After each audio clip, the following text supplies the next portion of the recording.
નમસ્કાર, આપ જોઈ રહ્યા છો લખત ન્યૂઝ અપડેટ ચેનલ। તમામ સમાચાર અને અપડેટ મેળવવા માટે ચેનલને સબસ્ક્રાઇબ કરો અને બેલ આઇકન પર ક્લિક કરો જેથી તમામ સમાચાર અને અપડેટ તમને મળી રહે। સુરતમાં પાડોશી હવાન બન્યો, પોતાના ઘરે આવતી નિર્દોષ સગીરાને હોશનો શિકાર બનાવી। સગીરાએ સ્કૂલમાં જવાનું બંધ કરવા સાથે નર્વસ રહેતી હોય માતાએ પૂછપરછ કરતા સમગ્ર મામલો બહાર આવ્યો। સુરતની એક સોસાયટીમાં રહેતી સગીરાએ સ્કૂલમાં જવાનું બંધ કરી દીધું અને નર્વસ અને સુનમુન રહેતી હતી। આથી તેની માતાએ તેની શાંતિથી અને કુનેપૂર્વક પૂછપરછ શરૂ કરી હતી।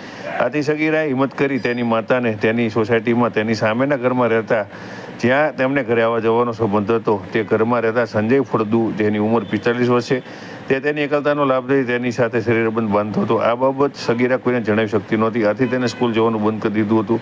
આખા મામલાની જાણ સગીરાની માતાને થતાં સગીરાની માતા તાત્કાલિક પોલીસ સ્ટેશન પહોંચી ગઈ હતી અને પોલીસ સ્ટેશનમાં સંજય ફળદુ વિરુદ્ધ ફરિયાદ દાખલ કરવામાં આવી હતી।